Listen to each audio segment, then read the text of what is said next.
Ok. Quand tu utilises le mot structure dans ton travail, qu'est-ce que tu mets exactement derrière? En fait, la structure, c'est ce qui sous-tend tout. Par exemple, dans une cellule du vivant, tu as une structure organique qu'il y a derrière. Tu vois, donc tu as des protéines qui créent comme des autoroutes, etc. Mais si tu prends par exemple ton corps dans son ensemble, tu vas avoir un squelette. Si jamais tu n'as pas d'eau, si jamais tu n'as pas de structure intérieure, en fait, c'était une flaque, tu vois. Donc en fait, tu peux pas vivre. Enfin, tu vis comme un ectoplasme, tu vis pas comme un être humain, tu vois. Donc en fait, la structure, c'est important parce que c'est ça qui va te permettre d'avoir un maintien, qui va te permettre d'avoir, en fait, d'utiliser tous les éléments qui sont à l'intérieur.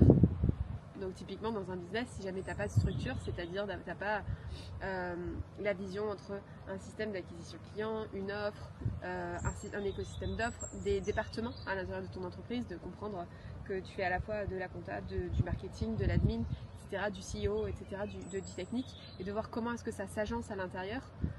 C'est exactement la même chose que dans un corps humain. Tu as besoin de faire un lien et de comprendre le lien qu'il y a entre ta vessie, tes poumons, ton intestin, etc. Et en fait, tout ça, ça s'agence dans un ensemble qui est soutenu, tu vois. Donc chaque élément a son rôle, chaque élément a sa place, et derrière, c'est comment est-ce que tu vas venir mettre de la clarté sur le rôle vraiment de chaque élément et les intégrer ensemble dans un ensemble vraiment uni. Ok. Et qu'est-ce qui se passe concrètement dans un business justement quand il n'y a pas assez de structure? Pour les personnes que tu accompagnes par exemple, Ouais. qu'est-ce que tu observes et c'est quoi les conséquences? Ouais, alors, quand t'as pas assez de structure, tu peux pas. En fait, la structure, c'est ce qui sous-tend l'expansion. Donc, typiquement, ça va être vraiment les fondations que tu vas faire. Si jamais on prend, tu vois, la construction d'un bâtiment. Si tu veux construire une petite maison, tu vas faire des petites fondations, tu vois, tranquillou, autour et tout. Mais c'est pas du tout la même chose que si tu te lances dans la construction d'un château fort ou bien d'un palace, tu vois. Et donc forcément, ça va te demander beaucoup plus de stratégie, de stretch, tu vois, de base pour pouvoir construire. Donc en fait, quelqu'un qui va pas avoir une structure de base, qui va pas avoir des fondations, va pas pouvoir stretcher et aller vers l'expansion de la même manière. En fait, l'expansion, elle va bloquer un moment, en fait. Tu vois? Alors que si jamais de base, tu as une structure, c'est ça qui va sous-tendre l'expansion et derrière que ça va faire que ça peut pouvoir monter vite. Le plus long dans une construction d'un bâtiment, c'est toujours la phase de fondation. C'est vraiment ça qui prend le plus de temps, d'aplanir le terrain, de mettre les balles, de vérifier la stabilité, tout ça. Et après, là, une fois que c'est fait, les murs ils peuvent se construire très rapidement. Et donc finalement, l'expansion derrière peut être beaucoup plus rapide si jamais tu as déjà préparé le terrain et la structure en amont. Si tu l'as pas, tu peux vouloir l'expansion, tu peux avoir même une expansion en amont, mais en fait ça va se casser la gueule si jamais tu n'as pas consolidé le terrain avant. Parce que le terrain ne sera pas assez solide pour garder tout ce qui a été construit par-dessus.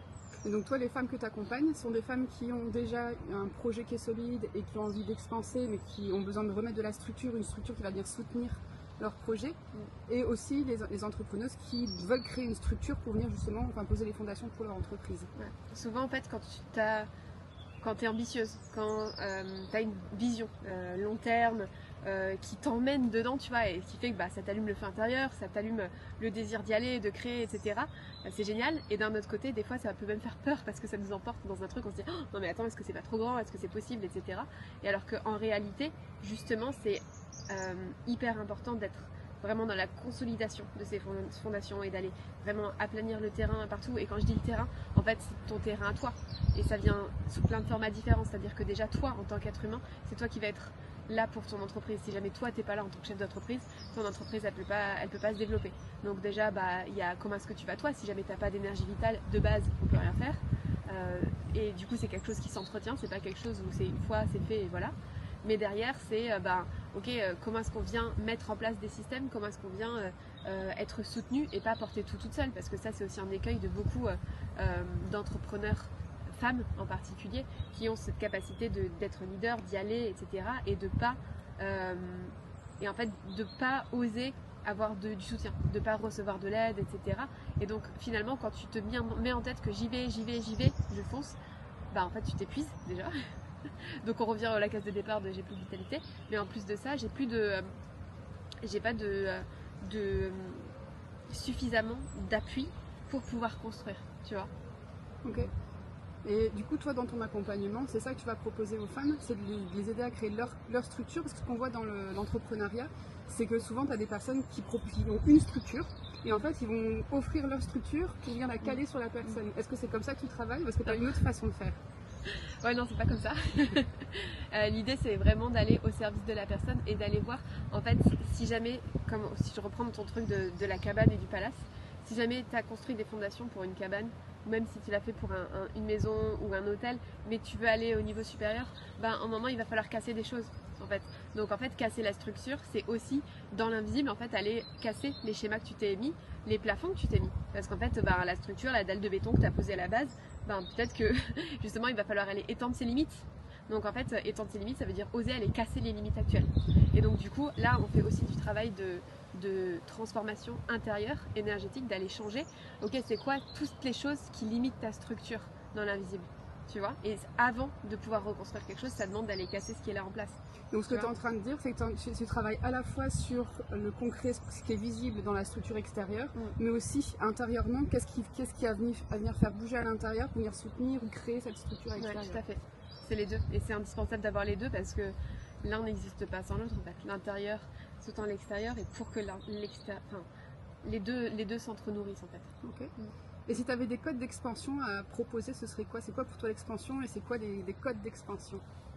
Pour moi, ça demande d'aller vers l'expansion, ça demande d'être à la fois connecté à son intuition, à sa créativité, à l'ouverture à recevoir les idées, parce que les idées elles viennent te choisir, c'est pas toi qui choisis les idées, et de la même manière de venir t'ancrer en fait et d'avoir des racines pour pouvoir déployer. Tu prends une graine qui s'est plantée et tout, une graine d'arbre, il va falloir qu'elle développe ses racines pour pouvoir derrière avoir un tronc et un feuillage énorme. Si jamais il n'y a pas les racines énormes, bah, l'arbre, au premier coup de tempête, il tombe en fait. Donc en fait, si jamais, pour prendre l'entreprise, si jamais tu as un flot énorme de clients ou d'argent qui arrive d'un seul coup, bah, est-ce que tu as la structure pour les accueillir? Ou est-ce que ton arbre il tombe, tu vois? Est-ce que ta boîte elle tombe? Parce qu'en fait non, t'as pas ce qu'il faut et toi tu tombes aussi avec et burn-out quoi. Ok. Et comment alors tu relis la structure à l'argent? Est-ce que la structure et l'argent s'influencent l'un l'autre? Est-ce qu'il y a une corrélation entre les deux? Ouais, c'est la structure, ça peut être appliqué à n'importe quel système, à n'importe quelle thématique. Donc là, on en a parlé d'un point de vue business, mais c'est la même chose d'un point de vue finance, d'un point de vue argent. Moi, j'ai fait une expérience qui était incroyable à un moment.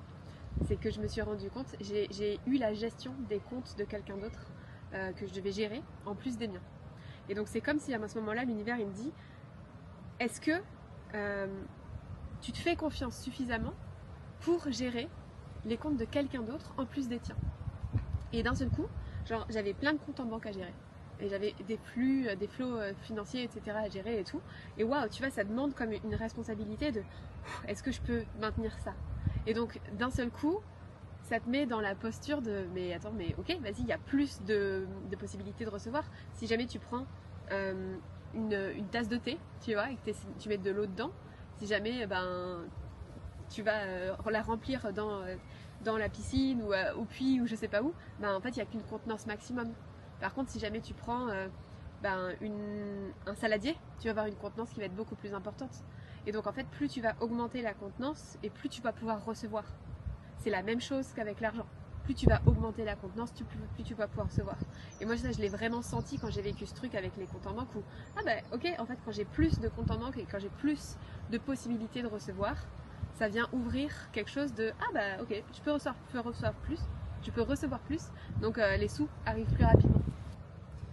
Ce serait quoi le message, parce que ton accompagnement il concerne l'argent, tu es fasciné par la question de l'argent, mais la question de l'argent, il y a la notion d'argent qui est concrète, les billets, les sous que tu vas recevoir, et j'entends qu'il y a aussi tout ce qui va être inconscient, tout ce qui va être personnel. Du coup, qu'est-ce que tu auras envie de dire sur ce sujet? Ce qui est trop beau, c'est que en fait, concrètement, tout le monde a besoin d'argent aujourd'hui. Et finalement, il y a énormément de choses qui sont cristallisées autour de ce sujet, de projection, de croyances, etc. Et en fait, tu peux aller travailler dessus à des niveaux, mais tellement différents. Et tu peux y aller encore et encore, et tu auras toujours des nouvelles choses à les libérer. et aller ouvrir en termes de possibles.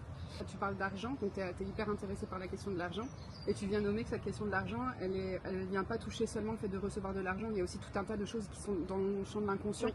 Et c'est quoi le lien que tu fais, ou comment toi tu travailles en fait la question de l'argent physique, mais avec un individu qui a ses propres mémoires, son propre inconscient, et comment toi tu travailles avec ça?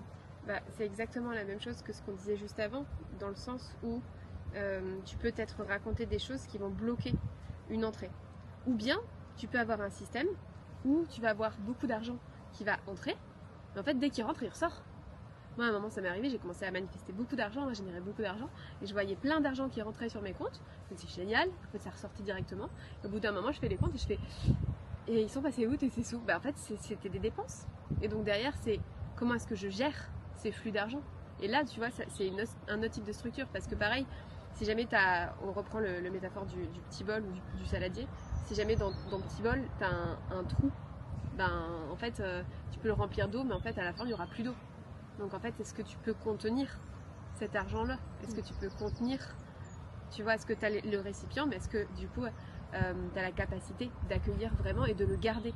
Et donc, il y a beaucoup de gens qui s'imaginent que quand on parle d'argent, il n'y a que le générer de l'argent. Mais en réalité, il n'y a pas que ça.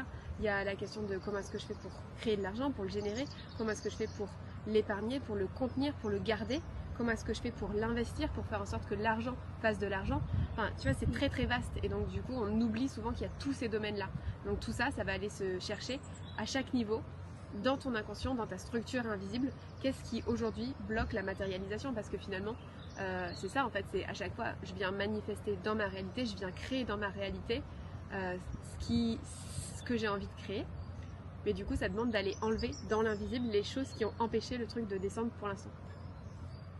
Mais est-ce que tu penses que le désir d'argent, c'est toujours un désir d'argent, ou est-ce que tu penses que parfois ça peut venir d'un manque et qu'il y a des interférences entre l'intention que tu poses et la vraie demande à l'univers? C'est ça qui est super intéressant, c'est qu'il y a toujours des projections. Donc derrière, c'est pas ok, tu veux 1 million, tu veux 5 millions, tu veux 10 millions. Pourquoi en fait? C'est quoi le vrai sujet derrière? Qu'est-ce qu'il y a? Et en réalité, un chiffre, ça veut rien dire. Derrière, c'est qu'est-ce que ça va te permettre. Et en fait, qu'est-ce que ça te permet? C'est là que tu sais où est-ce que ça vient toucher la personne. Et effectivement, il y a des personnes qui peuvent se dire que avoir de l'argent, c'est être valorisé par les autres.